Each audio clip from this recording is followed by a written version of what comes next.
사법농단 수사가 마침내 양승태 전 대법원장으로 향할 가능성이 높아졌습니다. JTBC 취재에 따르면 사법농단의 핵심 인물로 지목된 임종헌 전 법원행정처 차장이 당시 양승태 대법원장에게 보고할 내용이라며 판사들 뒷조사 문건 등을 만들라고 지시했다는 진술을 검찰이 확보했습니다. 문재인 대통령이 광복절 경축사에서 남북관계 발전이 한반도 비핵화를 촉진시키는 동력이라며 남북관계와 경제 협력을 강조했습니다. 다음 달 평양 방문을 종전선언의 디딤돌로 하겠다는 뜻도 피력했습니다. 폼페이오 미국 국무장관은 북한의 비핵화와 관련해서 앞으로 진전이 있을 것이라고 말했습니다. 이달 말쯤 폼페이오 장관의 4차 방북도 관측되고 있습니다. 드루킹 측이 오사카 총영사로 추천한 도무 변호사를 지난 3월에 면담했던 백원우 청와대 민정비서관이 특검에 소환돼 조사받았습니다. 특검은 내일쯤 김경수 경남도지사의 구속영장 청구 여부를 결정할 계획입니다. 오늘 대전의 낮 기온이 이 지역 역대 최고인 39.4도까지 오르고 서울은 38도를 기록했습니다. 서울은 25일 연속 열대야 기록을 세웠습니다. 내일부터는 기온이 3, 4도가량 내려가서 큰 고비는 넘길 것으로 보입니다. 낙동강 창녕 하만보의 남조류 세포수가 70만 개를 넘어서면서 100만 개 기준인 조류 대발생 단계에 근접했습니다. 당장 부산과 경남의 식수원이 걱정입니다. 이탈리아 제노바에서 고속도로 교량이 무너진 사고로 인한 사망자가 최소 42명으로 늘었습니다. 다리가 노후화하고 관리가 부실했던 게 사고의 원인으로 꼽힙니다. 아파트 공사가 20년 넘게 중단되면서 단지가 폐허로 변했습니다.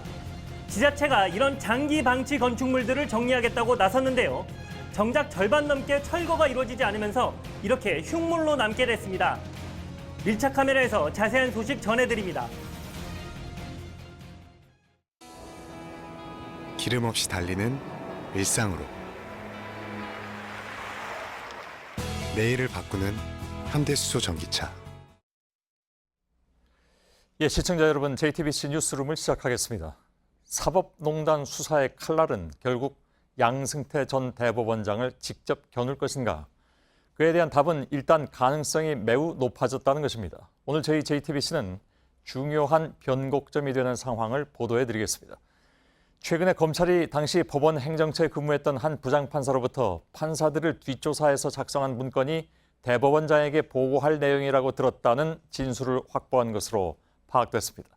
또 비공개로 소환된 당시 행정처 근무 판사들도 같은 취지의 진술을 한 것으로 확인됐습니다. 이들의 언급은 행정처에 대한 수사에 머물러 있던 검찰 수사를 양승태 전 대법원장으로 향하게 하고 있습니다. 특히 대법원과 박근혜 전 대통령 청와대와의 재판 거래 정황이 속속 드러나면서 박 전 대통령도 수사를 받아야 할 처지가 됐습니다. 먼저 강현석 기자의 보도입니다. 판사 뒷조사와 재판 거래 의혹의 정점에 양승태 전 대법원장이 있다는 법원 안팎의 주장이 끊이지 않았지만 양 전 대법원장은 줄곧 부인해왔습니다. 재판을 무슨 흥정거리로 삼아서 거래를 하고 그런 일은 꿈도 꿀 수 없는 법관에게 어떤 편향된 조치를 하든가 아니면 불이익을 준 적이 전혀 없습니다. 그런데 검찰이 최근 당시 법원 행정처에 근무했던 A 부장판사를 조사하면서 의미 있는 진술을 확보했습니다.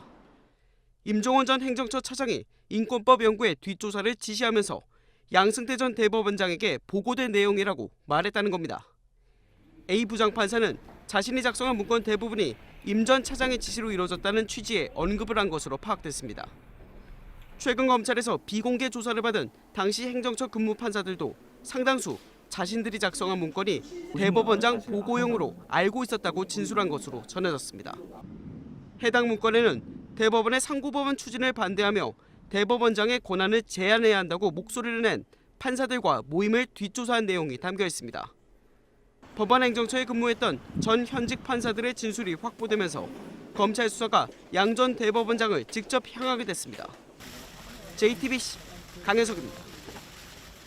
이런 가운데 석방 8일 만인 어제 검찰에 다시 소환된 김기춘 전 대통령 비서실장은 16시간 조사를 받고 오늘 새벽에 집으로 돌아갔습니다.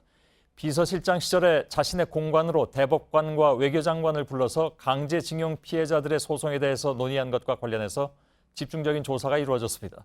김 전 실장은 이른바 삼청동 비밀회동이 있었다는 사실은 부인하지 않았다고 하는데 이렇게 되면 윗선이었던 박근혜 전 대통령에 대한 조사도 불가피해집니다. 이가혁 기자입니다.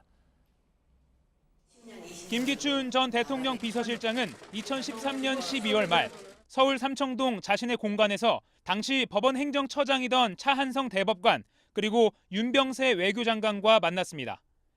검찰 관계자는 김 전 실장에게 공간 출입 기록과 외교부 압수수색을 통해 확보한 자료를 제시하자 비밀 회동 자체를 부인하지 못했다고 했습니다.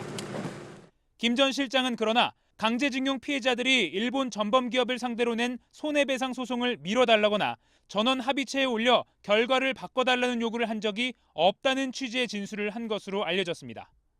하지만 검찰은 법원 행정처 내부 문건과 최근 외교부 압수수색에서 확보한 회의 자료만으로도 김 전 실장이 재판에 대한 청와대의 방침을 적극 전달한 정황을 파악한 상태입니다. 검찰은 김 전 실장의 윗선인 박근혜 전 대통령에게도 재판 관련 보고가 이뤄졌을 것으로 보고 있습니다. 박 전 대통령에 대한 조사가 불가피할 것으로 보입니다. JTBC 이가혁입니다. 예, 김기춘 전 비서실장은 이렇게 부인하고 있지만 현재 검찰은 청와대와 대법원 사이의 재판 거래는 물론이고 박근혜 전 대통령과 양승태 전 대법원장도 관여한 것으로 보고 있습니다. 취재 기자를 통해서 좀 더 알아보도록 하겠습니다. 서울중앙지검의 강버들 기자가 나가 있습니다.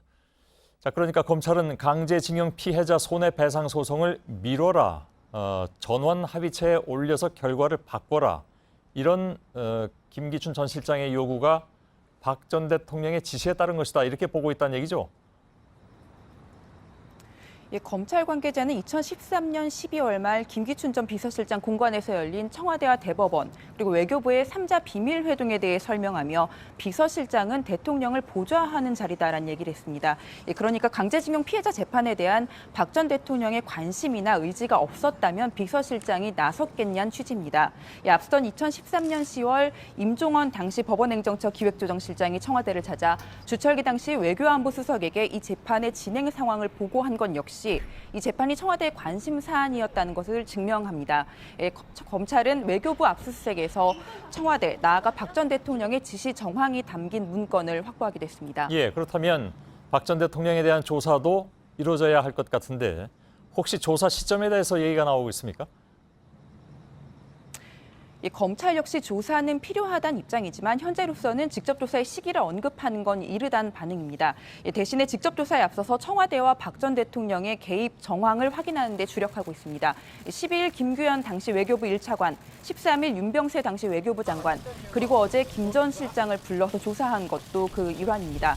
재판이 실제로 미뤄진 만큼 박 전 대통령의 개입이 확인된다면 직권남용이나 권리행사 방해죄를 적용할 수 있을 것으로 보입니다. 예.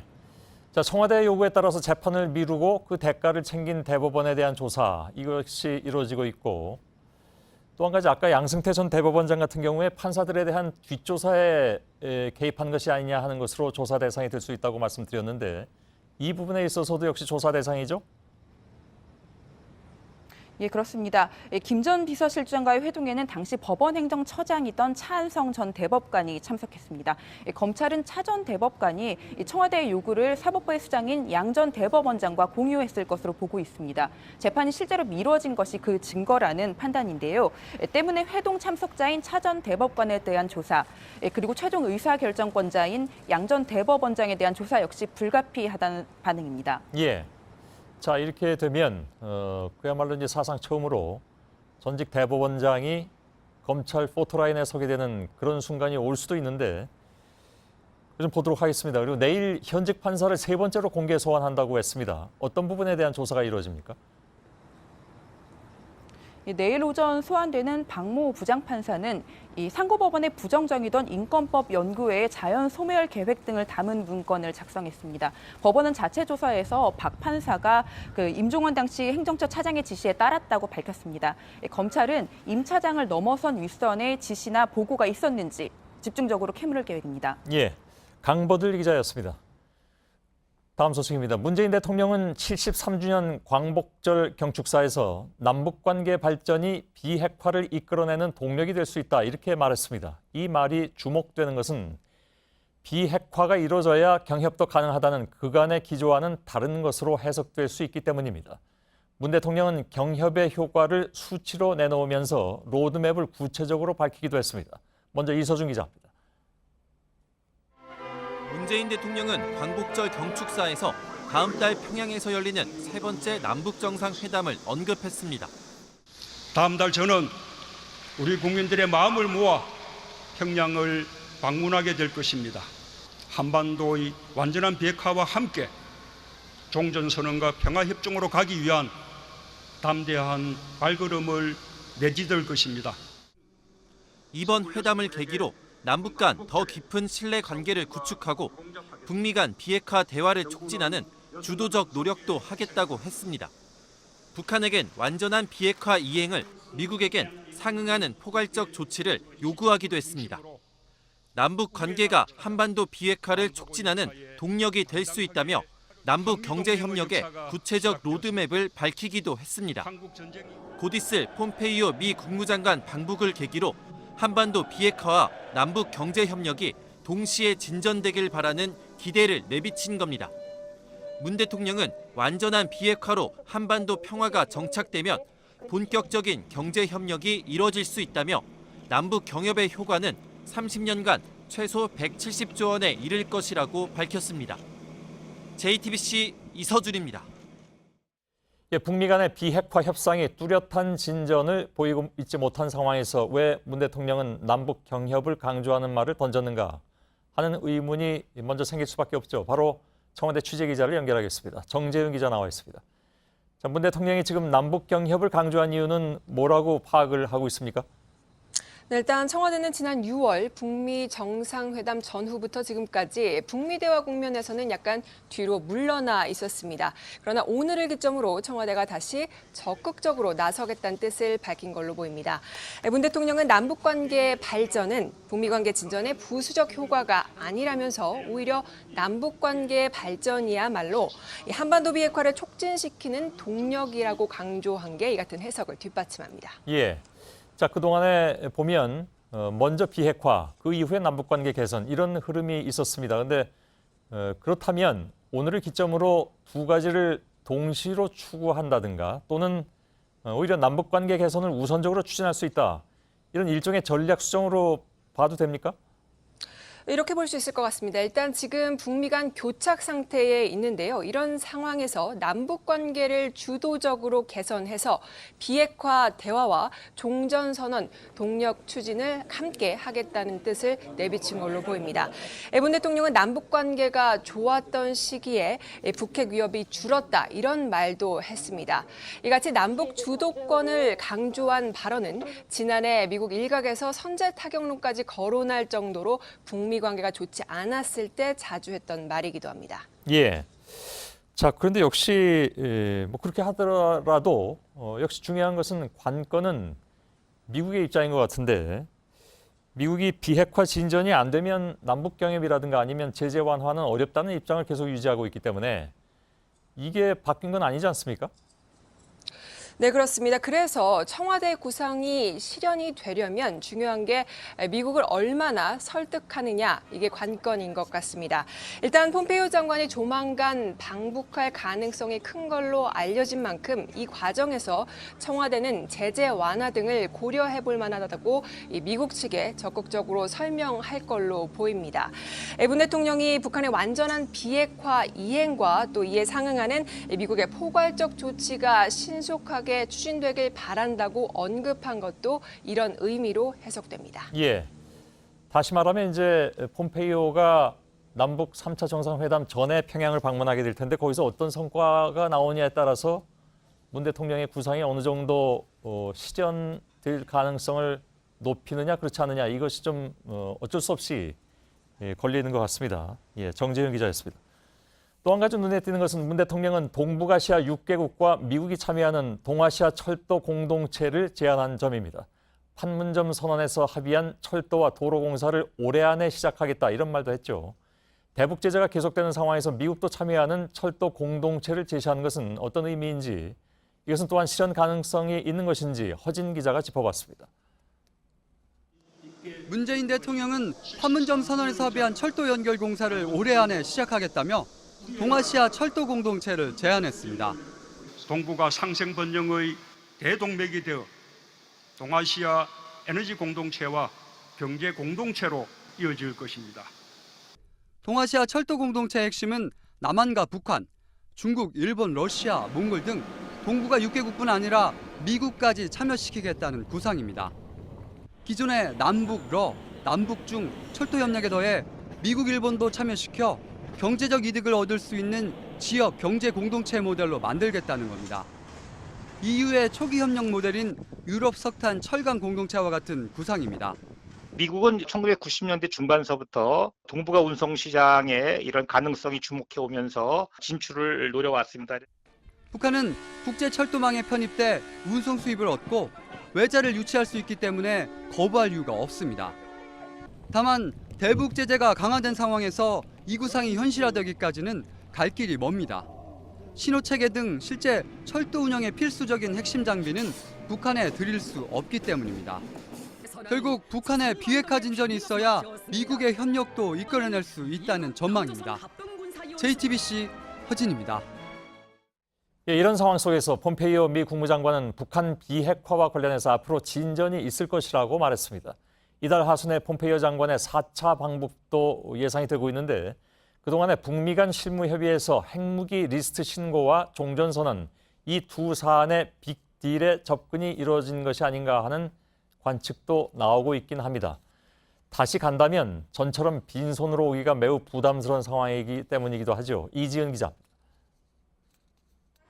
폼페이오 장관은 미국과 한국은 북한의 최종적이고 완전하게 검증된 비핵화를 위해 긴밀한 협력을 유지하고 있다고 밝혔습니다. 그러면서 우리는 진전이 이루어질 것으로 믿는다고 말했습니다.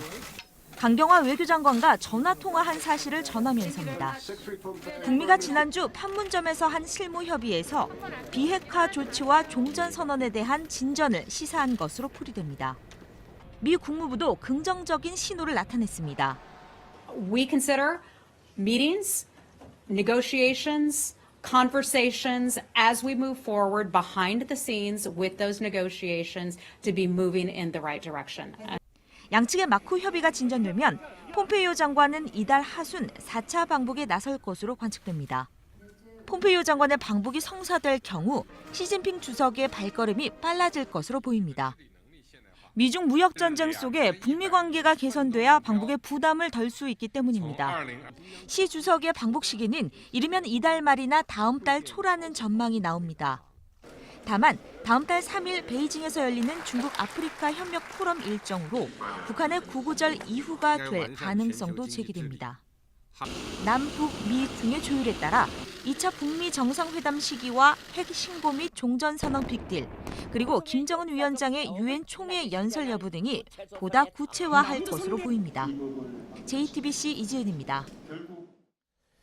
드루킹 특검 속보입니다. 특검은 오늘 백원우 민정비서관에 대한 조사 끝으로 사실상 주요 관련자들에 대한 소환 조사를 끝냈습니다. 특검의 수사기간이 이제 열흘밖에 남지 않았죠. 이런 상황에서 관심사는 역시 김경수 경남도지사에 대한 신병 처리 여부입니다. 특검이 규명하고자 했던 사건 실체의 핵심 인물인 김경수 경남도지사에 대해서 구속영장을 청구할지 등 이런 문제들이 지금 제일 관심사로 떠오르고 있는데 특검 사무실 잠깐 연결하겠습니다. 정원석 기자, 당초에 주초에는, 그러니까 지난주에 조사를 다 끝냈기 때문에 주초에는 영장을 청구할 것이다 이런 관측이 많이 나왔었는데 시일이 꽤 지나도록 지금 얘기가 없습니다. 그래서 그 사이에 특검 내에서 어떤 논의가 있었느냐, 무슨 다른 기류가 있느냐 하는 얘기들도 나왔는데 결국은 구속영장은 청구하기로 한 건가 보죠? 네, 그런 분위기입니다. 특검은 공식적으로는 수사기간 내에는 영장 청구 여부를 결정한다. 이렇게만 말을 한 상태인데요. 그런데 저희 취재진이 조금 전 확인한 결과 특검 수사팀이 영장 청구를 조심스럽게 조율 중이고 영장 청구 관련 서류를 마지막으로 검토하고 있다고 합니다. 허특검이 오늘 밤 이 보고서를 받게 되면 최종적으로 결정을 할 것으로 보입니다. 예, 조금 명확하게 할 필요가 있는데 영장 청구를 조심스럽게 검토한다라는 것은 청구를 하겠다는 겁니까? 안 하겠다는 겁니까? 그러니까 그걸 아직 못 정했다는 얘기인가요? 아니면 일단 청구는 정해졌는데 그것을 뭐 검토를 좀 더 해야 된다 하는 겁니까? 정확하게 어떤 겁니까? 예. 내부적으로는 영장 청구에 대한 방침은 정해졌다. 이렇게 봐도 무방할 것 같습니다. 다만 이를 이제 영장을 청구하는 과정에 그 영장 청구서에 들어가는 문구 이런 것들을 최종적으로는 허특검이 이를 검토를 해서 본인의 이름으로 서명해야 되기 때문에 마지막 마무리 작업에 들어갔다. 이렇게 보면 될 것 같습니다. 예.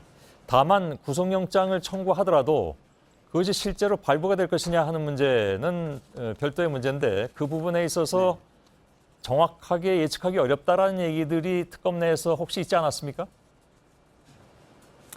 네, 그렇습니다. 일단 그 김 지사의 혐의 입증 자체가 법리 다툼이 있을 수밖에 없는 데다가 현직 도지사 신분이기 때문에 도주 염려라든지 증거 인멸 이런 부분에 있어서도 이런 염려가 있다고 보기도 힘들기 때문에 그런 분석이 나오는 게 사실입니다. 예. 또 허특검의 평소 지론 자체가 불필요한 구속수사는 하지 않겠다 이런 부분인데요. 진술과 정황 증거를 충분히 확보를 했기 때문에 수사팀이 김 지사의 혐의를 입증할 수 있다며 자신감을 보이고 있어서 영장 청구 쪽으로 무게가 실린 것으로 보입니다. 예. 영장이 청구돼서 발부되느냐 안 되느냐 하는 것은 다른 여러 가지 것과 연결이 돼 있는데 예를 들어서 지금 아까 얘기한 대로 특검의 수사 기간은 열흘밖에 남지 않지 않았습니까? 근데 만일에 영장이 발부가 돼서 구속이 되면 아마도 특검의 수사 기간은 연장될 가능성이 있을 것으로 보이고 만일에 그렇지 않다면 불구속 기소로 가면서 특검의 수사는 열흘 뒤에 끝나버리는 상황이 되잖아요. 그래서 굉장히 좀 중요한 얘기가 되는데 그 부분 어떻게 봐야 됩니까? 말씀하신 대로 일단 영장을 청구를 해서 혹시 기각이 된다면은 다음 주 중에 수사가 종료될 것이란 관측이 지배적입니다. 왜냐하면 김 지사에 대한 구속영장이 기각된 마당에 추가 수사를 위해서 연장을 요청하기가 사실상 어려울 것이라는 분석이고요. 그런데 영장이 발부가 된다면은 기본적으로 김 지사를 추가로 구속된 상태에서 2주 정도 또 추가로 수사해야 할 필요성이 생깁니다. 이때는 특검 입장에서는 수사기간 연장을 요청할 수 있을 명분이 생기기 때문에 그럴 가능성이 커 보입니다. 예. 아무튼 오늘이 수요일이고 이번 주가 상당히 좀 중요한 시간이 될 것 같군요. 알겠습니다. 정원석 기자였습니다. 자, 특검팀은 오늘 오전에 백원의 청와대 민정비서관도 참고인 신분으로 불러서 조사했습니다. 백 비서관은 드루킹 김동원 씨가 체포된 지난 3월 21일 김 씨의 최측근으로 알려진 도모 변호사에게 연락하고 일주일 뒤에 청와대로 불러서 오사카 총영사 자리에 대한 면접을 받다는 의혹을 받고 있습니다. 특검은 백 비서관이 드루킹 일당을 만난 과정에 김경수 지사가 어떻게 연관됐는지를 물어본 것으로 전해졌습니다. 어제 이탈리아 제노바에서 다리가 무너지는 사고로 인한 사망자 점점 늘어나서 지금까지 최소 42명으로 지금 알려지고 있습니다. 어제 급하게 이 소식을 전해드린 바 있는데 콘크리트 잔해 속에서는 지금도 구조 작업이 이어지고 있습니다. 무너지는 순간을 촬영한 영상도 공개가 되었습니다. 김혜미 기자입니다. 뿌연 안개 속에 다리가 맥없이 무너집니다. 어디요? 어디요? 곧 다리 중간 부분은 흔적도 없이 사라졌습니다. 현지 시간 14일 오전 11시 반쯤 이탈리아 서북부 제노바에서 고속도로를 잇는 다리가 무너졌습니다.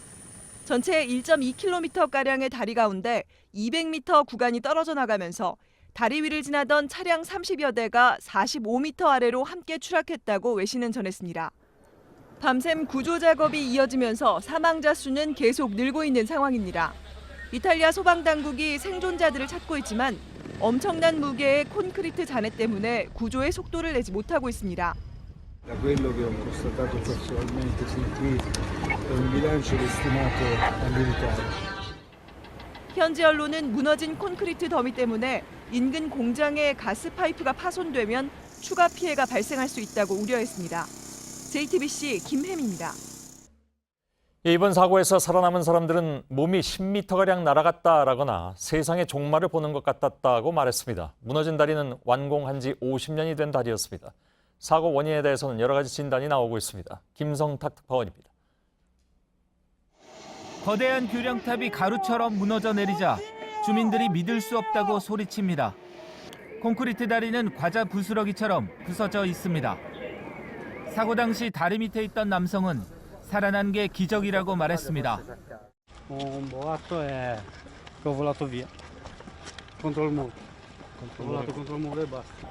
교량 위에 있던 운전자는 세상의 종말 장면 같았다고 몸서리쳤습니다. 대형 교량은 수명이 100년가량입니다. 이번에 사고가 난 모란디 다리는 1967년 완공됐습니다. 사고 당시 쏟아진 폭우와 별개로 관리 부실 등 인재일 가능성이 제기되고 있습니다.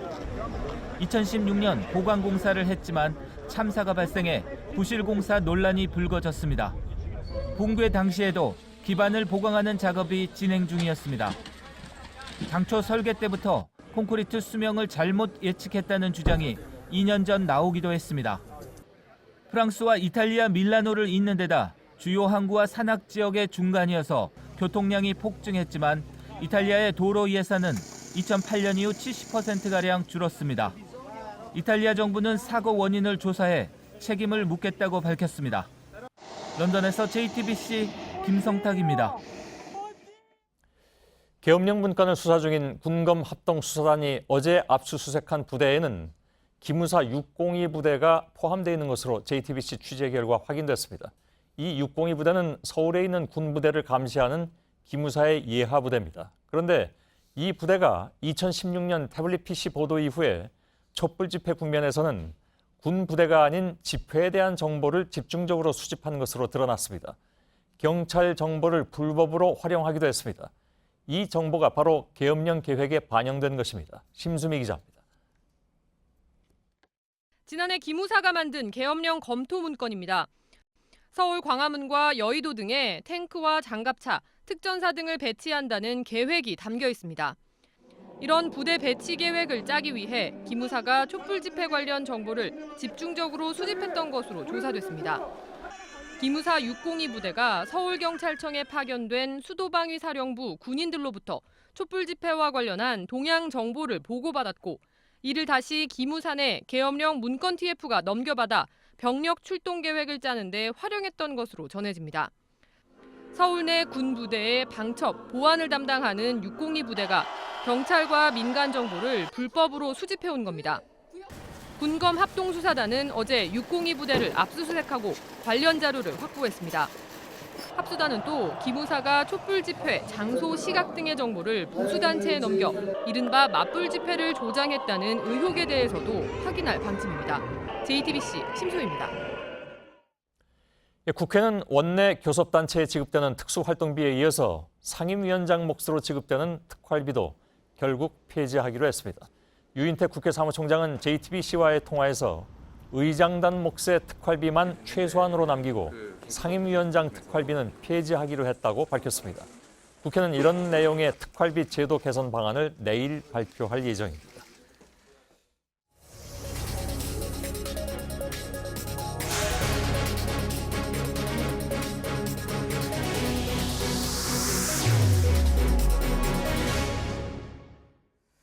네, 벌써 8월 중순인데 폭염 시계는 아직 8월 초에 머물러 있는 것 같습니다. 대전의 낮 최고 기온이 39.4도, 서울도 38도를 기록해서 역대 가장 더웠던 1994년보다도 뜨거운 광복절이었습니다. 좀 나아지나 싶었는데 다시 기세가 오른 역주행 폭염의 이유가 뭔지 또 언제쯤 돼야 좀 시원해질지 사회부 윤영탁 기자와 함께 짚어보죠. 윤영탁 기자, 오늘 기온만 보면 8월 중순이라고 보기가 좀 어려웠죠?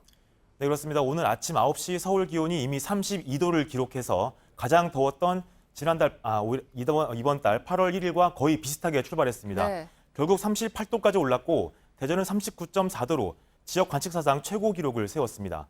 원래 광복절이 이렇게 더웠나 찾아보니까 지난해에는 비가 와서 비교가 어려웠고 네. 2016년엔 서울 기온이 34도에 머물렀습니다. 가장 더웠던 1994년을 살펴봐도 오늘 기온이 5에서 6도가량 더 높았습니다. 전국 95개 관측소 가운데 70%가 광복절 기온으로는 역대 가장 높은 기록을 세웠습니다. 네, 근데 이게 좀 나아지나 싶다가 다시 이제 더워진 거잖아요. 그래서 역주행 폭염이다라는 말도 나왔죠. 네, 그렇습니다. 이번 달에 전국 일평균 기온을 그래픽으로 그려봤는데요. 1일 정점을 찍은 이후 점차 기온이 떨어지고 소나기까지 내리면서 11일엔 32도 선에 머물기도 했습니다.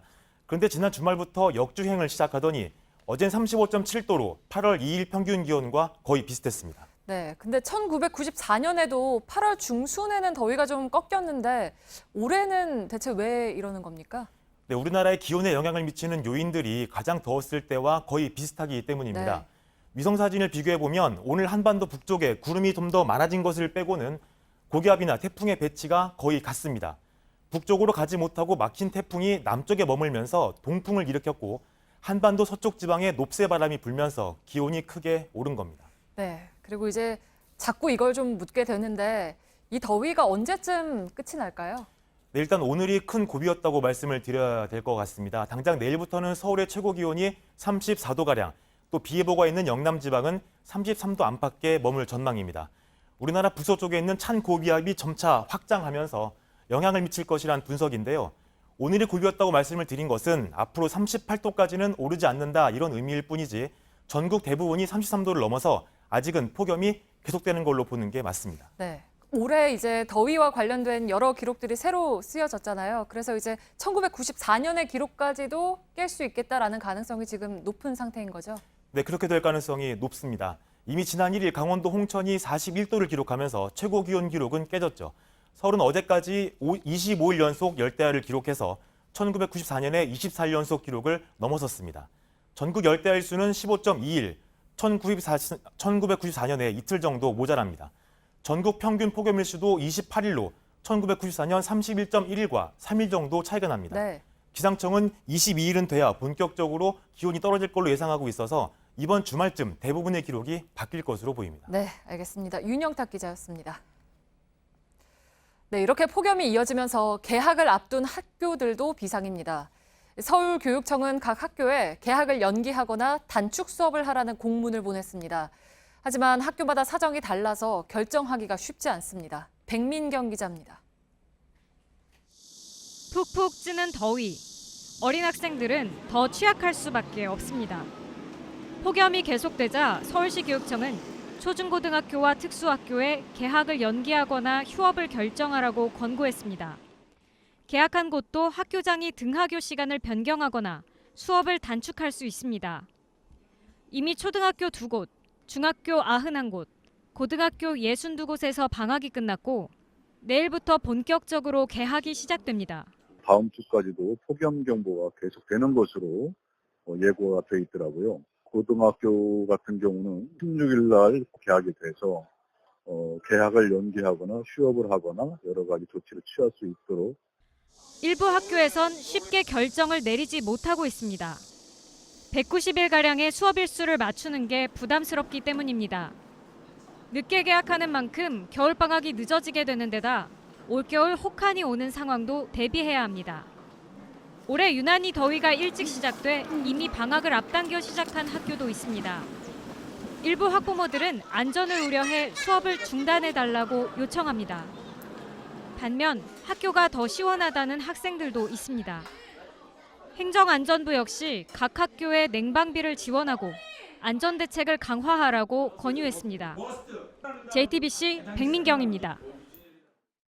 네, 계속된 폭염과 열대야로 대책도 여러 가지가 나왔죠. 대표적으로 도로에 물을 뿌리거나 그늘막과 무더위 쉼터를 설치했습니다. 그런데 보다 근본적인 해결책을 자연에서 찾을 수 있을 것 같습니다. 바로 숲의 효과입니다. 박상욱 기자가 자세히 전해드립니다. 서울이 25일 연속이라는 열대야 최장 기록을 세운 어젯밤 영등포와 용산, 강남구 등 도심 지역의 기온은 자정에도 30도를 웃돌았습니다. 낮 동안 쌓인 열이 구름과 열섬 현상에 갇혀 쉽사리 빠져나가지 못한 겁니다. 온도의 변화를 살펴볼 수 있는 화면입니다. 서로 다른 색을 이용해서 5도 단위로 구분을 하게 되는데 서울이 역대 최고 기온을 기록했던 지난 1일의 모습을 보면 빨갛다 못해 40도를 넘어 검게 표시되는 곳도 보입니다. 자정이 넘어가면서 기온이 30도 아래로 떨어지는 곳들이 나타납니다. 바로 서울의 주요 산과 녹지가 모인 곳입니다. 오늘과 어제의 경우도 마찬가지였습니다. 서울 외곽의 산뿐 아니라 동작구의 현충원과 서초구의 양재 시민의 숲, 송파구의 올림픽공원은 도심 속 열대야를 막는 주요 녹지인 것으로 나타났습니다. 이 같은 숲의 효과는 나뭇잎의 증산작용에서 비롯됩니다. 뿌리에서 흡수된 물이 잎으로 이동하고 이 물은 잎의 기공을 통해 증발하는데 이 과정에서 주변의 열을 빼앗아가는 겁니다. 공원이나 녹지 확대를 통해 이 같은 숲의 효과를 극대화하는 게 열대야 방지의 해결책이 될 수 있는 이유입니다. JTBC 박상욱입니다. 네, 그리고 올해 폭염에 가뭄이 겹치면서 녹조도 특히 심합니다. 낙동강 위역에서는 식수원까지 위협받고 있습니다. 볼을 열자는 목소리가 커지고 있지만 농사를 생각하면 또 그러지도 못하는 상황입니다. 윤두열 기자입니다. 사방을 둘러봐도 온통 짙푸른 녹색입니다. 마치 잔디밭을 보는 듯합니다. 물이 보 아래로 떨어지자마자 곧바로 녹조띠가 만들어집니다. 낙동강 창녕 함안보의 오늘 모습입니다. 지난 6일 이곳에서 뜬 물 1ml당 남조류 세포수가 71만 5,993개, 9일엔 51만 7,616개가 나왔습니다. 조류 경보 중 경계 단계 기준 10,000개의 70배 이릅니다. 남조류 세포수가 100만 개가 넘어 조류 대발생 단계가 발령될 수 있다는 우려까지 나오고 있습니다. 창녕 함안보 아래 취수장도 상황은 마찬가지입니다. 보통 비가 내리면 녹조는 옅어지거나 사라지기 마련인데 이렇게 비가 주룩주룩 내리고 있는데도 보시는 것처럼 강물 색깔은 여전히 짙은 녹색을 띠고 있습니다. 이 물은 바로 옆 취수장으로 들어갑니다. 이곳을 포함해 창녕 함안보 인근 7개 취수장에서 끌어온 물을 부산 시민과 경남 도민이 마시게 됩니다. 이 때문에 환경단체뿐만 아니라 지자체까지 보수문을 열라고 나섰습니다. 환경부는 우선 어제부터 안동 이마댐과 합천댐의 수문을 더 열었습니다. 하지만 보호문을 여는 결정은 미루고 있습니다. 4대강 사업을 하며 취수구를 높여놔 수위가 낮아지면 강물을 끌어올릴 수 없기 때문입니다. 지난 겨울 보호문을 열어 농사를 망쳤다는 농민들의 반발도 거센 상황입니다. 몇 천만 원 손해봤으니까 그게 지금 완전 마이너스잖아요. 생활 자체가요. 운옥조라도 우리는 보호 개방하는 거 용서 못합니다. 우리는. 4대강 사업 이후 올해 녹조가 가장 심각한 상황이지만 보호 개방 여부를 결정하기가 쉽지 않은 상황입니다. JTBC 윤두열입니다. 오늘 새벽 3시쯤 서울 성북구에 있는 아파트 12층 가정집에서 불이 났습니다. 60명의 주민들이 대피했습니다. 다행히 인명피해는 없었지만 집안에 있던 가구와 가전제품이 불에 타면서 소방서 추산 1,900만 원의 재산 피해가 났습니다. 소방당국은 거실에 설치된 에어컨에서 불이 시작된 것으로 보고 불이 난 정확한 원인을 조사하고 있습니다. 성폭행 혐의를 받은 안희정 전 충남지사가 무죄 판결을 받은 데 대해서 일부 여성단체들이 이번 주말 규탄 집회를 예고했습니다. 박준우 기자입니다. 안희정 전 충남지사에게 무죄를 선고한 법원 앞에 여성들이 피켓을 들고 모였습니다. 안희정은 유죄다! 안희정은 유죄다! 사법부도 유죄다! 사법부도 유죄다! 법원 판결에 반발한 여성단체가 어제 오후 급하게 집회 일정을 잡았지만 참가자가 500명에 달했습니다. 결국에는 조용히 해라, 가만히 있어라 이런 식으로 여성들을 겁주고 협박하는 것밖에 안 되는구나 해서 굉장히 실망해서 급하게 이런 시위를 주최를 하게 되었습니다. 여성단체들은 지난 13일 홍대 몰카 사건의 여성 가해자가 징역 10월에 실형을 선고받은 데 이어 또다시 편파 판결이 났다며 대규모 집회를 예고했습니다. 미투 운동과 함께하는 시민행동은 성차별 반대 집회를 일주일 앞당겨 이번 주말에 열기로 했습니다. 경찰의 편파 수사에 반대하는 해화역 시위를 주도해온 불편한 용기도 추가 집회를 준비하고 있습니다. 또 다른 여성단체들은 법원 판결 이후 김지은 씨를 비난하는 2차 가해성 글에 대해 제보를 받으며 대응에 나섰습니다. JTBC 박준우입니다. 예, 오늘 전국 곳곳에서 광복절 기념 행사가 열렸습니다. 부산에서는 긴장감이 감돌았습니다. 시민단체들이 과거사에 대한 사죄를 촉구하면서 일본 영사관을 에워싸고 시위를 벌였습니다. 영사관 앞 평화의 소녀상 인근에 있다가 지난 5월에 철거된 강제징용 노동자상을 다시 설치하겠다고도 했습니다. 구석찬 기자입니다. 부산 초량동 일본 영사관 후문 위로 경찰이 그물망을 펼쳤습니다. 시민들은 손에 든 물풍선을 영사관 안으로 쉴 새 없이 던집니다. 반대편 정문 쪽도 시위가 뜨겁습니다. 제국주의보를 공그른 놈들을 향해서 감성 발사! 강제징용 노동자상을 앞세워 행진하다 막아선 경찰과 충돌이 일어납니다. 교류하지 마세요. 좀 치지 마요 좀. 민주노총 등 시민단체들은 일본 영사관에 한일 위안부 합의를 파기하고 소녀상 옆에 노동자상을 세우는 걸 보장하라고 요구했습니다. 일본은 상대하라. 일본 영사관 주변을 한 바퀴 도는 이 도로 행진 문제를 놓고 시민단체와 경찰 간 사전 갈등도 있었습니다. 당초 경찰은 영사관 업무와 안전을 침해할 우려가 있다며 100m 이내 행진 금지를 통보했습니다. 시민단체는 법원에 판단을 물었고 재판부는 시간이 길지 않은 행진은 문제될 게 없다며 시민단체의 손을 들어줬습니다. 시민단체 측은 다음 달 소녀상 옆에 노동자상을 다시 세우겠다고 밝혀 또 한 번 충돌이 우려됩니다. JTBC 구석찬입니다. 우리 강제징용 피해자들에 대한 일본 전범 기업들의 사과는 또는 배상은 전혀 이루어지지 않고 있습니다. 대표적인 전범 기업 미쓰비시죠. 우리나라의 한 유명 여배우가 과거 광고 모델을 거부하기도 해서 더 화제가 되기도 했습니다. 이 미쓰비시는 이미 중국이나 미국의 강제징용 피해자들에게는 사과도 하고 배상도 했습니다마는 우리에겐 아직 아무 말이 없습니다. 하혜빈 기자입니다. 87살인 김정주 씨는 초등학교를 마치기도 전에 일본 군수기업인 후지코시의 비행기 부품 공장에 끌려갔습니다. 일본 가면 중학교, 고등학교로 가고 언니하고 같이 공부를 할 수 있다. 그러고 데리고 가라고 해갖고. 일본 나가사키에 있는 식당에서 일했던 91살 김성북 씨도 당시 기억이 또렷합니다. 억지로 끌려가는데 뭐 가고 싶어서 갔겠어요. 너무나 힘들지요. 하루 종일 일을 하니까. 하루아침에 가족과 헤어진 강제징용 노동자들은 낮에는 배고픔과 고된 노동에 시달렸고 밤에는 공습이 두려워 잠도 제대로 못 잤습니다. 신발을 벗지를 못하고 신고 잠을 잤다니까요. 미국 비행기 29가 뜰까 싶어서 참 눈물을 많이 흘렸어요. 해방된 지 73년이 지났지만 상처는 아물지 않습니다. 2012년 대법원은 강제징용 피해자들에 대한 일본 전범기업의 배상 책임을 인정했습니다. 하지만 일본 전범기업들은 한일 청구권 협정으로 문제가 이미 해결됐다며 재상고했습니다. 다른 나라에선 달랐습니다. 미쓰비시는 미군 강제징용 포로들에게 고개를 숙였고 중국 피해자들도 직접 만나 사과한 뒤 합의금을 주기로 했습니다. 진심 어린 사과 한 번 받지 못한 우리 피해자들의 속은 타들어가고 있습니다. JTBC 하혜빈입니다.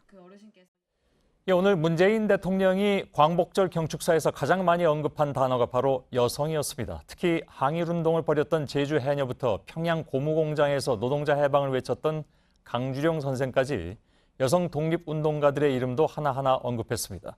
이들은 그야말로 무처온 역사로 불리기도 하죠. 황예린 기자입니다. 일제강점기의 여성 독립운동가의 활약을 그린 영화 암살입니다. 여주인공의 실제 모델은 중국에서 독립운동을 벌였던 남자연 지사. 남지사처럼 여성 독립군들이 활동했던 중국 화북 지역에는 아직도 그 흔적이 남아 있습니다. 항일 선전 등을 맡은 여성 광복군들이 현지 중국인들에게 우리말과 글을 퍼뜨린 겁니다. 당시 제주에서는 해녀들의 항일운동이 거셌습니다. 1932년 6개월 동안 이어진 해녀 항일운동은 17,000명이 참가한 국내 최대 여성 항일 투쟁입니다. 우리 한번 시라도 해서 싸워보고 죽자 해서 칼 들르고 낫 들르고 해서 그 해녀들이 나선 거예요. 남자들이 나선 게 아니고 여자들이. 평양에서 고무공장 여공으로 1931년 동맹 파업을 벌인 강주룡 선생 등 독립운동 참여 여성은 2,000여 명으로 추산됩니다. 하지만 독립유공자로 서원된 여성은 현재 325명. 그나마도 1등급 훈장을 받은 한국 여성은 없습니다. 유관순 열사도 3등급 독립장에 추서됐습니다. 여성들은 가부장제 사회, 사회경제적 불평등으로 이중 삼중의 차별을 당하면서도 불굴의 의지로 독립운동에 뛰어들었습니다. 정부는 이번 광복절에 서훈과 유공자 포상을 한 26명 외에도 계속해서 여성 독립운동가를 찾겠다는 계획입니다. JTBC 황예린입니다. 예, 미군의 전사자들만 다른 나라에 묻혀 있는 것이 아닙니다. 우리도 마찬가지죠. 6.25 전쟁 때 북한에서 전사한 우리 국군들로 추정되는 유해 180여 구가 하와이에 20년 넘게 보관되어 있는 것으로 드러났습니다. 이 중에 35구는 우리 국군이 확실한 것으로 보이는데 국방부는 이 유해를 돌려받기 위해서 미국과 협의 중에 있습니다. 빠르면 다음 주에 국방부는 하와이에 가서 이 유해를 확인할 예정입니다. 신진 기자입니다. 1990년부터 5년 동안 북한은 직접 발굴한 6.25 전쟁 전사자 유해 208상자를 미국으로 보냈습니다. 미국 전사자 확인국 DPA에는 곧바로 전담팀을 꾸렸습니다. K208 프로젝트, K208팀 이렇게 이야기를 했거든요. 박스에 담긴 유해를 전담해서 신원 확인을 해라 하는 그 이유 때문에 이제 K208이라는 이름이 붙었고, DNA 감식 결과 유해 400여 구가 확인됐는데 이 중 180여 구는 동양계인 것으로 드러났습니다. 유엔군이 아닌 국군일 확률이 높은 겁니다. 이 180여 구의 유해들은 여전히 하와이에 보관돼 있습니다. 특히 이 중 35구는 국군 전사자의 유해가 확실한 것으로 전해졌습니다. 국방부는 최근 미국이 이 같은 내용을 전달했고 유해를 돌려받기 위해 미국과 협의 중이라고 밝혔습니다. 협의가 끝나면 다음 주쯤 전문 감식관을 하와이에 파견하겠다는 겁니다. 국방부 관계자는 현지에서 확인 작업을 거친 뒤 최상의 예우를 갖춰 봉환할 예정이라고 밝혔습니다. 정밀 감식을 통한 정확한 신원 확인은 국내에서 진행될 전망입니다. JTBC 신진입니다. 예, 안전진단을 받지 않은 BMW 차량에 대한 운행 정지 명령. 이것은 긴급 안전진단을 끝낼 때까지의 일종의 임시 조치입니다. 실제 리콜, 즉 화재 원인으로 추정되는 부품을 교환하는 작업은 다음 주 월요일에 시작이 됩니다. 그런데 하루에 1,400대만 가능하고 부품도 모자라서 올 연말은 돼야 리콜을 마무리할 수 있다고 합니다. 더군다나 이 부품이 진짜 사고 원인이 맞는지조차 역시 연말은 돼야 알 수 있다고 합니다. 그만큼 남은 문제가 훨씬 많다는 얘기죠. 전다빈 기자입니다. 배기가스 재순환 장치, EGR 부품을 교환하는 리콜은 다음 주 월요일 시작됩니다. 긴급 안전진단의 경우 하루에 최대 10,000대까지도 가능했지만 리콜은 1,400대가 고작입니다. 부품을 갈아 끼우는데도 시간이 많이 걸리지만 아예 부품 자체가 부족한 상황이기 때문입니다. 국토교통부는 BMW 코리아가 리콜 대상인 10만 6천여 대분 부품을 본사에 주문해 놓았지만 모두 받으려면 12월은 돼야 한다고 밝혔습니다. 문제는 이 부품이 정말 화재의 원인인지조차 아직은 불확실하다는 겁니다. 자동차 안전연구원에서 조사 중이지만 BMW로부터 추가 자료를 받아 정확한 화재 원인을 분석하려면 역시 연말까지 걸릴 것으로 보입니다. 자체 실험도 해보고 모든 부분을 다 해봐야 됩니다. 시간이 많이 걸립니다. 4개월 정도로 최대한 어떻게 해보려고 노력하고 있습니다. 리콜 대상 BMW의 주인들은 무작정 기다리라는 식으론 문제만 키울 뿐이라고 말합니다. 불신이 극에 달했다고 보면 돼요. 계속해서 국민들한테 그야말로 소통을 해야 돼요. 그날별로 프로그레스는 이렇고. JTBC 전다빈입니다. 예, 운행 중단 명령은 초유의 일이어서인지 후속 조치를 놓고 혼선도 빚어지고 있습니다. 행정안전부는 안전진단을 받은 차까지 정부 청사 지하 주차장에 못 들어오게 하겠다고 했다가 과잉 대응 논란이 일자 한밤중에 다시 말을 바꾸기도 했습니다. 정재우 기자입니다. 리콜 대상 BMW 차량은 정부 청사 지하 주차장을 쓰지 못하게 하겠다. 어젯밤 행정안전부가 내놓은 입장입니다. 10만 6천 대의 리콜 대상 차량 전체가 청사 지하 주차장 이용 제한 대상이란 겁니다. 당장 과잉 대응 논란이 일었습니다. 그러자 행안부는 자정이 지나 다시 자료를 냈습니다.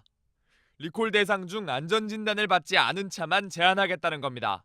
리콜 대상 차량 중에 운행 정지 명령을 받은 차량은 10개 청사에는 지하 주차장은 안 됩니다. 지상 주차장은 다 쓸 수 있어요. 하지만 이번엔 하나마나한 조치란 말이 나옵니다. 안전진단을 받지 않은 차에는 아예 운행정지 명령이 발동되기 때문입니다. 현실적으로 관공서가 안전진단 여부를 확인하기도 어렵다는 지적입니다. 확인증 받아가셨냐, 그게 뭐냐 그랬더니 어떤 분들은 해달라고 그런대요. 안전점검을 받았다는 거를 확인을 달라고 그런다고 그러더라고요. 저도 없어요. 결국 한밤의 해프닝은 무차별 주차 제한 움직임에 그렇지 않아도 마음고생인 BMW 운전자들의 속만 긁어놨습니다. JTBC 정재우입니다. 예, 광고만 보면 마일리지는 보이지 않는 현금입니다. 차곡차곡 쌓아서 여행을 가고 싶다는 꿈도 꿀 수가 있겠죠. 그냥 줄 리는 물론 없고 만 마일리지를 쌓으려면 카드로는 1,000만 원을 써야 하고 아니면 미국이나 유럽을 한 번쯤은 갔다 와야만 합니다.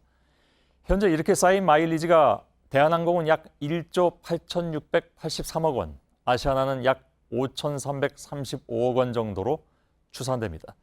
내년 1월 1일부터는 이 마일리지가 소멸된다고 하죠. 몽땅 없어지는 건 아니고 2008년이 기준이 돼서 순차적으로 사라지게 되는 건데 유효기간이 10년으로 약관이 바뀌면서 그렇게 됐습니다.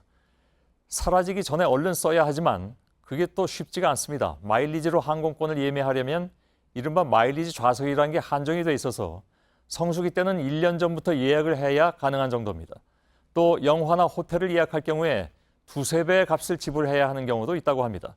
박영호 기자가 전해드리겠습니다. 오늘 오후 인천공항 출국장. 여름 휴가를 떠나려는 사람들로 북적입니다. 항공권을 사면 거리에 따라 마일리지가 적립됩니다. 하지만 이렇게 쌓은 마일리지를 쓰기는 쉽지 않습니다. 마일리지로 살 수 있는 항공권은 전체 항공권의 5% 수준에 불과하기 때문입니다. 마일리지로 예약할 수 있는 좌석이 몇 석이나 되는지 그걸 좀 더 투명하게 공개를 하면은 이용하는 고객들도 조금 어느 정도 납득을 할 수 있겠는데 항공사들은 마일리지로 항공권을 사는 대신 호텔 숙박이나 기념품 구입 등 다른 방법으로도 쓸 수 있다고 말합니다. 하지만 이 경우엔 헐값 처분을 각오해야 합니다. 예를 들어 대한항공 마일리지로 인천 그랜드 하얏트 호텔을 이용하려면 23,000마일이 듭니다. 통상 마일당 20원인 기준을 적용하면 1박당 가격이 46만 원에 달하는 셈입니다. 호텔 홈페이지에서 판매되는 가격 14만 4천 원의 약 3배 수준입니다. 모형 항공기 한 대 살 때 써야 하는 마일리지가 동남아 왕복 항공권 가치와 맞먹기도 합니다. 이마저도 모두 대한항공 계열사 위주로 쓰게 돼 있습니다. 항공사들이 배짱을 부리는 이유가 있습니다. 내년부터 10년간 쓰지 않은 마일리지는 그냥 사라집니다. 대한항공과 아시아나가 2008년 나란히 약관을 바꿔 유효기간을 두기로 하면서입니다. 업계 관계자들은 해외에선 이런 식으로 마일리지 제도를 운영하는 사례를 찾기 어렵다고 말합니다. 델타항공 등 해외 주요 항공사들은 빈 좌석만 있으면 언제든 마일리지로 예약할 수 있고 성수기와 비수기 제한도 두지 않습니다. JTBC 박영호입니다. 술 취한 승객이 택시기사를 폭행하는 일이 또 일어났습니다. 사고가 날까 봐 맞으면서도 운전대를 놓지 못하는 택시기사를 승객이 계속 때리는 장면이 블랙박스에 담겼습니다. 택시에도 버스처럼 운전석에 칸막이를 설치해야 한다는 목소리가 많습니다. 이상엽 기자입니다. 택시기사가 어디로 갈지 묻자 다짜고짜 욕을 하기 시작합니다.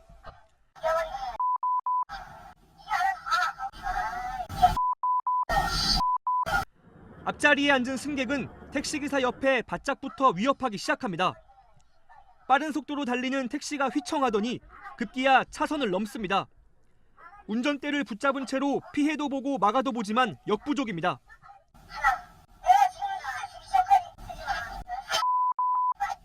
택시가 흔들린 만큼 폭행은 더 심해집니다.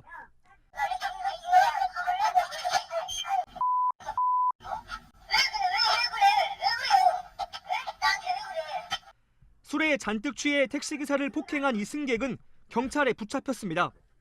많이 취해서 내주 수술한 상태고요. 그래서 코뼈는 이게 좀 부러졌고요. 제가 이제 평생 직업이 이제 택시이기 때문에 앞으로도 계속 택시를 해야 되는데. 앞서 지난 4월 서울 은평구에서는 70대 택시기사가 술에 취한 승객에게 맞아 숨지는 일도 있었습니다. 경찰청 자료에 따르면 최근 3년간 버스나 택시기사를 때린 사건은 9천 건이 넘습니다. 하루에 8명꼴입니다. 이딴 폭행 사건에 버스는 2006년부터 운전자 보호 칸막이가 의무적으로 설치됐습니다. 하지만 택시는 승객을 잠재적 범죄자로 보는 것 아니냐는 불만과 함께 택시비를 낼 때 불편하다는 이유 등으로 설치되지 않고 있습니다. JTBC 이상혁입니다. 충남 천안에서 시내버스가 SUV 차량과 부딪히고 차량 석 대를 잇따라 들이받았습니다. 7명이 다쳤는데 SUV 차량이 신호를 위반해서 벌어진 일입니다. 정영재 기자입니다. 사거리를 지나던 시내버스가 오른쪽에서 달려오던 SUV 차량을 들이받습니다. 버스는 신호를 기다리던 차량들을 밀치며 인도를 올라탑니다. 오늘 오전 10시 40분쯤 충남 천안의 한 사거리에서 60살 이모 씨가 몰던 시내버스가 산타페 차량과 부딪히고 차량 세대를 잇따라 들이받았습니다. 버스 안에는 안전벨트가 좀 많이 없다 보니까 여기 또 어르신 분들도 많이 타는 지역이고 해서 좀 많은 사람들이 좀 다쳤을까 좀 걱정을 하긴 했어요. 산타페 운전자 61살 이모 씨가 가슴과 다리 등을 크게 다쳤고 버스에 타고 있던 승객 3명을 포함해 모두 7명이 부상당했습니다. 버스가 돌진한 인도는 이렇게 울타리가 형체를 알아볼 수 없게 기둥 하나만 남았습니다. 버스는 인도를 완전히 올라타서 육교로 올라가는 입구 펜스를 들이받고서야 멈춰섰습니다. 경찰 조사 결과 산타페 운전자 이 씨가 신호를 무시하고 달리면서 사고가 발생한 것으로 확인됐습니다. 경찰은 이 씨의 건강이 회복되는 대로 조사를 이어갈 예정입니다. JTBC 정영재입니다. 스웨덴에서 하룻밤새 차량 80대가 불에 탔습니다. 검은 복면을 한 사람들이 동시에 불을 질렀고 조직적으로 이루어진 방화일 가능성이 제기됐습니다. 다음 달 총선을 앞두고 이민자 이슈와 관련이 있는지도 주목되고 있습니다. 김준영 기자입니다. 검은 옷차림에 복면을 쓴 사람들이 주차장을 분주히 뛰어다닙니다. 이들은 차량 유리를 깨고 불을 지르기 시작합니다. 스웨덴에서 두 번째 큰 도시인 예테보리에서 현지 시간 13일 일어난 집단 방화 장면입니다. 현지 언론은 이날 밤 스톡홀름, 말메 등에서도 동시에 방화가 일어나 차량 80대가 피해를 입었다고 전했습니다. 인명 피해는 보고되지 않았습니다. Frågan måste riktas till de här, vad fan håller ni på med? Nu får vi se vad utredningen visar här, vad det är för typ av agerande, verkar väldigt koordinerat. 수사 당국은 지금까지 10대와 20대 용의자 3명을 체포해 방화와 폭동, 선동 여부 등을 조사하고 있습니다. 이들의 정확한 신원과 범행 동기는 아직 밝혀지지 않았습니다. 외신은 이번 사건이 총선을 한 달 앞두고 일어난 점에 주목하고 있습니다. BBC는 2013년 스웨덴의 이민자 거주 지역에서 일어났던 차량 방화 사건을 소개했습니다. 당시 이민자 문제가 정치적 쟁점으로 떠올랐다며 이번에도 이민 문제가 선거의 핵심 이슈가 될 거라고 전망했습니다. 스웨덴의 여당인 사회민주노동당은 난민 포용 정책을 펴고 있습니다. JTBC 김준영입니다. 관광객들로 넘쳐나야 할 해변으로 해양 생물의 사체가 계속 밀려옵니다. 플로리다 템파 인근 리 카운티 해변에는 해안선을 따라 모두 170곳에 죽은 어류떼 등이 널려 있습니다. 세러소타 카운티에서는 죽은 돌고래 9마리가 발견됐고 롱보트키에서는 이번 주 떼죽음을 당한 어류 5톤이 수거됐습니다. 독성 조류가 지나치게 번성해 생긴 적조로 인해 해양 생물의 폐사가 잇따르고 있습니다. 올해 적조지대에서 죽은 바다 거북이 400마리가 넘습니다. 플로리다의 적조는 늦여름에 시작돼 6개월 정도 지속되는 것이 보통입니다. 올해는 1년 이상 걸릴 수 있다는 예상이 나왔습니다. 플로리다 어류야생보호국은 올해 독성 적조의 농도가 높다며 먹이 사슬을 통해 번지는 상황이라고 경고했습니다. 오염된 바다에 오래 노출돼 있으면 특히 천식 등 호흡기 질환 환자에게는 위험하다고 주의를 당부했습니다. 주정부가 비상사태를 선포하고 원인 파악에 나선 가운데 워싱턴 포스트는 기후 온난화로 인한 폭염을 이유로 지목했습니다. 로스앤젤레스에서 JTBC 부소연입니다.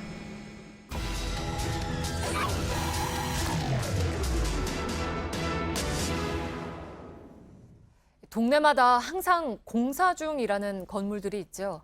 짧게는 2년, 길게는 20년 넘게 공사가 멈춰선 건축물이 전국에 300개가 넘습니다. 이게 사유지라서 강제로 철거하거나 손보기가 어렵습니다. 법도 만들었지만 별 소용이 없습니다. 밀착 카메라 손광균 기자입니다. 아파트 공사장에 나무와 잡초가 빽빽합니다. 1998년 착공했다가 5년도 안 돼 시행사 부도로 공사가 중단된 곳입니다. 바깥과 연결된 쪽으로 들어가 봤습니다. 몇 걸음 못 가 나무들을 헤치고 지나야 합니다. 나무 줄기는 건물 배관을 타고 3층까지 올라왔습니다. 20년 가까이 사람의 손길이 닿지 않으면서 이 건물 입구는 완전 숲처럼 변해버렸습니다. 그리고 이 가운데 있는 빈 공간은요, 원래는 엘리베이터가 들어가야 될 자리인데 지금은 철골 구조물이 상당히 낡아버린 상태입니다. 이 손을 빨리 써야 하는 상황이지만 정작 이곳 주민들이나 인근 업체 직원들도 누구 소유인지 모른다고 말합니다. 잘 몰라요. 여기 뭐 한 20년 거의 됐다고 하더라고요. 하다 보면. 근데 얘기로는 여기 몇 사람 왔다 갔다 했었는데. 숙박시설로 짓다가 20년 가까이 방치된 곳도 있습니다. 위험할까봐 저희도 데리고. 그 속에 들어가 애들이 놀다가 그래도 무슨 다칠까 보죠. 드론을 띄워 가까이 가보자 벽에 낙서들이 가득합니다. 옛날에 짓다가 부정한 거를 매일 했는데 그 상태로 있다가 다시 또 넘어간 거죠. 그런 상태라서 지금 섣불리 지키고. 이런 공사장들은 밤이 되면 흉물로 변합니다. 특히 시내에 자리 잡은 곳은 안전사고나 범죄에 악용될 우려가 큽니다. 자재나 이런 것들이 밖에 나와 있어서 좀 위험할 수 있겠다고 생각했고 또 이제 저기 들어갈 수 있을 것 같아서. 경기도에 이렇게 장기 방치된 유령 건물만 42곳에 달하지만 올해 정비를 시작하기로 한 곳은 3곳에 불과합니다.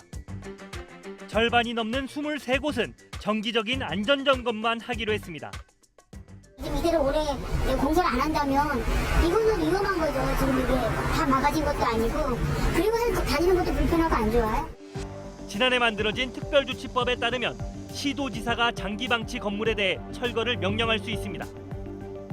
하지만 경기도 측은 강제로 철거나 공사 재개를 명령하기보다 안전점검을 유도하는 게 현실적이라고 판단했다는 입장입니다. 주민들은 더 적극적인 개입이 필요하다고 입을 모읍니다.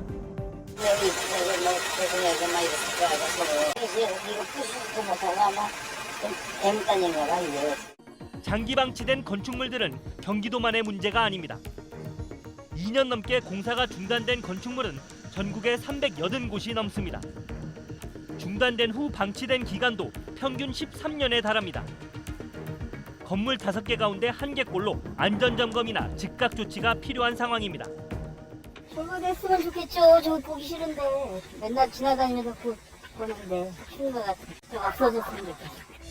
짧게는 2년, 길게는 20년 넘게 버려진 건물이 경기도에만 수십 곳이 넘습니다. 환경과 안전을 생각하면 철거가 당연하지만 정작 이럴 때 쓰라고 만든 법은 현장에서 소용이 없습니다. 밀착 카메라 손광균입니다. 원칙을 지킨다는 건 처음은 어렵다. 수십 번 하면 익숙하다. 수천 번 하면 체질이 된다. 그렇게 100년. 이제 정관장에게 원칙을 벗어난다는 건 불가능한 일이다. 119년 원칙 그대로 바른 길로 갑니다. 정관장.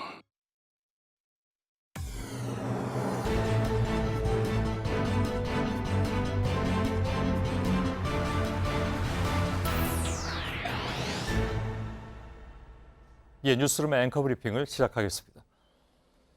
1919년 4월 30일 조선총독부가 제작한 소요 일남 지도. 3.1운동이 발생한 지역과 일제가 그들을 향해서 발포한 지역이 붉은 점으로 표시되어 있습니다. 그 붉은 점은 서울과 평양은 물론 제주도까지 전국에 무려 170여 장소에 광범위하게 퍼져 있습니다. 강제 병합된 지 9년, 걷잡을 수 없이 퍼졌던 3.1운동에 점령국 일본은 당황했고 놀랐고 그랬기에 더욱 잔혹하게 탄압을 가했습니다. 지난주에 고인이 된 황현산 교수의 칼럼 중에는 이런 내용이 있습니다. 을사늑약 뒤에 당황했던 것은 한국인이 아니라 일본인들이었다는 이야기. 왕이 국권을 넘겨주겠다고 도장을 찍었는데 왜 백성들이 의병을 일으킨다는 말인가? 그가 칼럼에서 인용한 책에 따르면 당시의 한 일본인은 한국의 의병이란 파리떼와 같다. 아무리 잡아도 계속해서 붙는 파리떼가 있는 곳에 살 수는 없다. 탄압해도 끊이지 않는 의병을 지긋지긋하게 여겼다는데 황현선 교수는 그 이유를 이렇게 설명하고 있습니다. 양력 과세를 하라고 왕이 명령하면 온 나라가 일시에 서를 바꾸고 왕이 항복을 하면 전 국민이 하나같이 삶의 태도를 바꾸는 것이 일본이지만 한국은 일본 같은 세로 사회가 아니어서 부당한 무엇에는 결코 순응하지 않는다는 것. 실제로 바로 그 의지에서 나온 것이 99년 전 대한문 앞은 물론이고 전국을 가득 메웠던 3.1운동이었고 뒤이어 출범한 대한민국 임시정부였으니까요. 그것은 조선 총독부의 그 소요일람 지도에서도 알 수 있듯이 전국을 피로 물들였으나 끝내 꺾지 못했던 조선 국민의 마음이었습니다. 같은 공식에서 생각한다면 이해는 쉽습니다. 정부가 최종적, 불가역적이라고 했던 그 협약을 시민들은 왜 받아들일 수가 없는가? 그리고 바로 그 불가역에 동의했던 대통령까지 나서서 회방을 놓았다고 보도된 강제징용 피해를 왜 끊임없이 제기하는가? 99년 전 비록 초라했지만 당당하게 선포한 상해 임시정부가 왜 대한민국의 시작인가? 시민들은 끊임없이 말하고 또 말하고 있습니다. 누군가는 한국인을 일컬어 파리떼와 같이 아무리 잡아도 끝이 없다 비하했지만 고 황현산 교수의 말처럼 우리는 누가 뭐라 해도 지극히 가녀린 촛불로 바닥을 단단하게 다진 우리만의 민주주의를 이미 갖고 있기 때문입니다. 오늘의 앵커 브리핑이었습니다.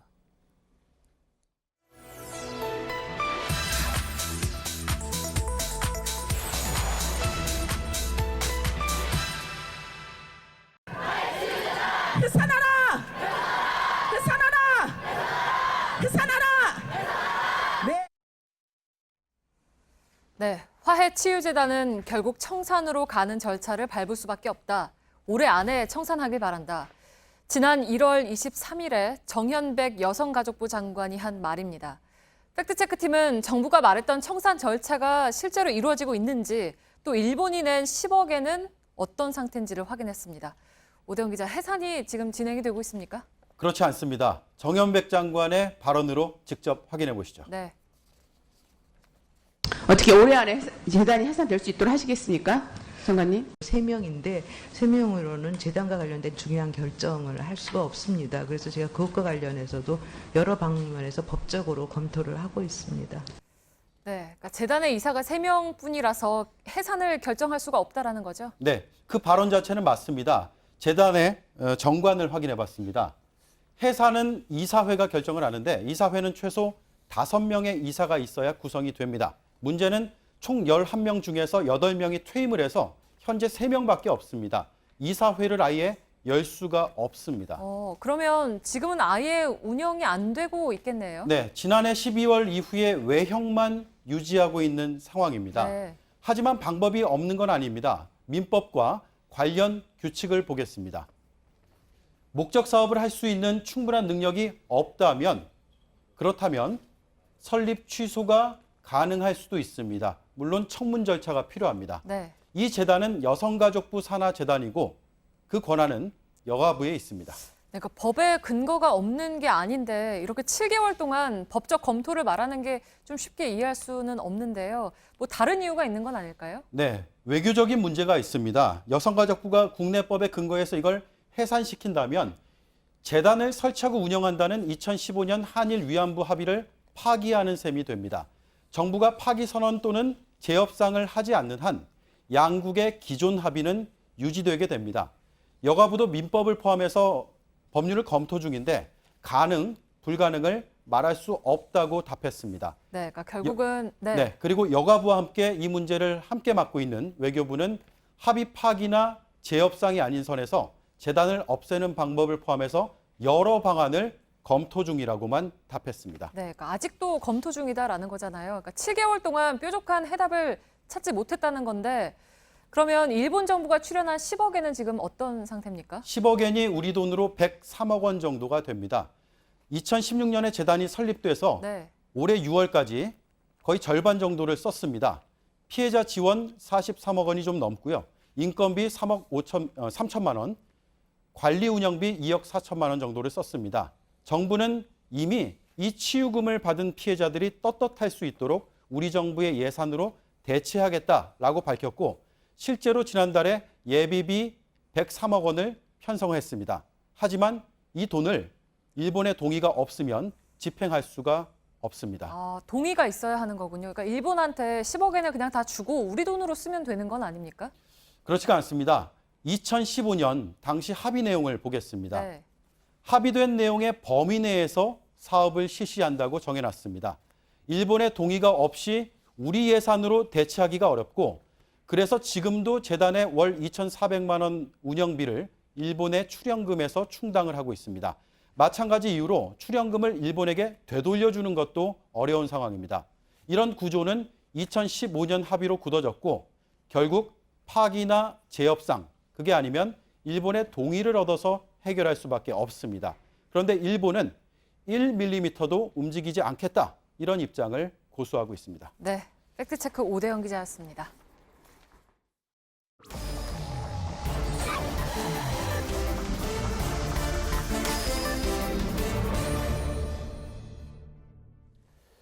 비하인드 뉴스를 시작하겠습니다. 박성태 기자가 나와 있습니다. 첫 번째 키워드를 열죠. 예, 첫 키워드는 남진과 BTS로 잡았습니다. 왜 등장하나요, 이 사람들은? 예, 민주당 전당대회 지금 후보 경선이 한창인데요. 예. 송영길 의원이 전당대회 후보들을 저 가수들에 비유했습니다. 송 의원은 오늘 한 라디오 인터뷰에서 남진이 노래를 하면 우리가 박수치고 옛 스타를 존중하지만 전성기인 BTS, 즉 방탄소년단과는 비교할 수 없다며 지금의 전성기는 송영길이다라고 했는데요. 아주 앞에 끈질기게 나이를 얘기하는군요. 그렇습니다. 전당대회에서. 예. 앞에 남진을 비유한 건 이해찬 의원입니다. 이해찬 의원은 이미 해볼 것 다 해봤으니 이제는 물러나줘야 된다라는 의미로 했습니다. 예. 나이로 본다면 1963년생인 송영길 의원은 사실은 방탄소년단보다는 동갑은 정수라 씨가 동갑입니다. 그 가만히 있는 정수라 씨는 예. 아무튼 의문의 일패입니다, 지금. 예. 예. 일부에서는 그런데 송영길 의원이 사실 BTS를 정확히 모른다는 지적도 제기됐는데요. 예. 어제 토론회에서의 발언 때문입니다. 직접 들어보겠습니다. 예. 혹시 좋아하는 걸그룹이 있으세요? 그 걸그룹은 어제 BTS. 아, 근데 걸그룹은 아닌데요. 걸그룹은 네. 싫어요. 예. 모르고 그러면 얘기한 겁니까? 제가 측근에게 물어보니까 예. BTS가 남성 아이돌 그룹인지를 정확히 몰랐을 것 같다라는 얘기가 돌아왔습니다. 예. 그런데 오늘 아침에는 바로 BTS를 본인과 비교했는데요. 어젯밤 이후에 지적이 있자 열심히 공부했을 것이다라는 측근의 얘기가 있었습니다. 그 BTS를 모르긴 쉽지 않은데 사실 요즘 같은 때, 그죠? 방탄소년단으로 알고 있었다면 걸그룹 질문에 나오진 않았을 텐데 예. 그냥 BTS로 알고 있어서 착각을 했을 것으로 보입니다. 예. 하여간 그럼 김진표 의원에 대해서는 뭐라고 얘기했습니까? 예, 김진표 의원에 대해서는 송영길 의원이 김 의원은 사드 배치를 찬성하고 전술핵 배치까지도 찬성했던 사람이어서 자유한국당과 색깔 차이가 민주당으로서 불분명해진다 라면서 정체성에 문제가 생길 수 있다면서 아예 제쳐두는 분위기였는데요. 예. 송영길 의원의 전략은 이해찬 의원과 1대1 전략으로 가면서 일단 김진표 의원을 배제하자는 전략으로 풀이가 됩니다. 선거 전략이겠죠, 당연히. 그렇습니다. 예. 날이 갈수록 새 후보의 신경전이 거세지고 있는데 여당으로서의 비전을 보이기보다는 무슨 체력 문제, 세대교체, 이재명 경기지사 논란 등이 불거지면서 사실상 지지율엔 도움이 안 되고 있습니다. 예. 두 번째 키워드를 열어보죠. 두 번째 키워드는 전범기 디자인으로 잡았습니다. 뭐 이른바 우길기? 그렇습니다. 예. 서경덕 선신여대 교수가 국내 온라인 쇼핑몰 약 20곳을 조사했더니 일부에서 전범기 디자인의 제품을 판매를 하고 있었습니다. 아, 그렇습니까? 예. 지금 스마트폰 커버에 전범기 디자인을 쓴 제품이 약 4만 원에 판매가 되고 있었고요. 예. 저희가 제작진이 또 몇 개를 찾아보니까 전범기 디자인의 지갑, 좌측입니다. 그리고 우측에는 차량용 스티커, 그다음에 좌측 하단에 있는 거는 가면인데요. 할로윈 때 소품으로 쓰라고 10만 원 넘게 해서 팔고 있었습니다. 예. 서경덕 교수는 약 20종이 판매되고 있었는데 저희가 직접 찾아보니까 그중 일부는 서경덕 교수의 지적 이후에 판매는 좀 중단된 것으로 보입니다. 예. 침략 전쟁을 벌였을 때 썼던 깃발이기 때문에 그렇습니다. 이거를 디자인으로 쓴다는 건 좀 뭐 아무리 생각해도 그렇게 뭐 좋은 건 아니네요. 그렇습니다.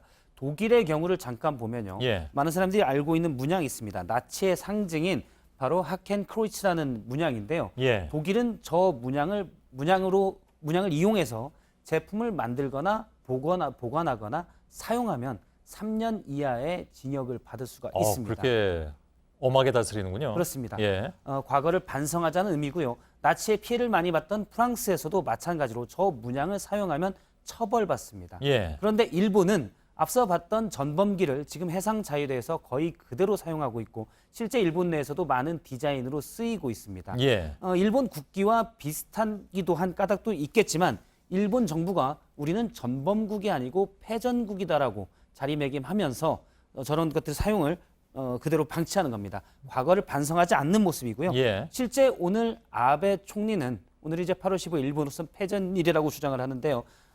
야스쿠니 신사에 공물을 복납하기도 했습니다. 예. 참배 못해서 미안하다고 했다고 지금 뭐 나오기도 예. 하는군요. 그래서 우리 정부와 중국 정부의 강력한 반발을 또 샀습니다. 예. 뭐 어디에 누구한테 미안하다고 해야 될지 잘 모르는 상황이죠. 그러니까 아직도. 예. 예. 알았습니다. 그리고 다음 키워드를 볼까요? 예, 다음 키워드로 보면은 상황 판단 과락으로 잡았습니다. 예. 시험 봅니까? 예, 어제 바른미래당의 당대표 후보 토론회가 있었는데요. 여기에서 나온 얘기입니다. 정치인들도 시험을 보자라는 것은 이준석 전 지역위원장이 주장한 건데요. 지난번에 얘기했죠. 예, 이를 두고 설전이 잠깐 일었었는데 영상을 잠깐 보도록 하겠습니다. 예. 시험을 치게 하면 우리 후보들 중에 떨어질 만한 사람이 있습니까? 하태경 의원님 상황 판단에서 좀 꽈락되지 않을까 생각하고 이번에 송파을 공천 사태 보니까 손 고모님도 상황 판단에 있어가지고 약간 낙제점 받을 가능성이 있어. 예. 대놓고 싸웠군요. 그렇습니다. 예. 공무원의 5급 이상 공무원은 적격성 평가라는 시험을 받게 되는데요. 이 과목 중에 하나가 물론 헌법도 있지만 상황 판단 과목이 있다고 합니다. 예. 그런데 예를 들어 하태경 그다음에 손 고문이 예. 이 과목에서 과락을 받을 수 있다라고 콕 집어서 지적을 한 겁니다. 예. 그 왜 두 사람만 그렇게 꼭 찍어서 얘기했을까요? 바른미래당 당대표 후보에 컷오프된 사람이 6명인데요. 오늘 한 여론조사에 따르면 현재 가장 당대표 적합도에서는 손학규 전 선대위원장 그리고 하태경 의원들이 앞서 있는 상황입니다. 예. 지금 1, 2, 3위만 저희가 표시를 했는데요. 그래서 본인보다 앞서 있는 사람들을 좀 견제를 한 것으로 예. 해석이 됩니다. 어느 당이든 일단 좀 이런 지지율 조사 이런 데서 좀 밑으로 처진 후보들이 제일 공격적이긴 하죠. 예. 그럼 어쩔 수 없는 현상이기도 하고. 예, 알았습니다. 여기까지 하겠습니다. 박성태 기자였습니다. 네, 내일 남부지방은 흐리고 비가 오는 곳이 있겠습니다. 그 밖의 지역도 오늘보다는 기온이 내려가지만 여전히 더울 거라는 예보입니다. 예, 저희들은 내일도 최선을 다하겠습니다. 여러분 고맙습니다. And ladies by the score, all dressed in satin and waiting by the door. Ooh.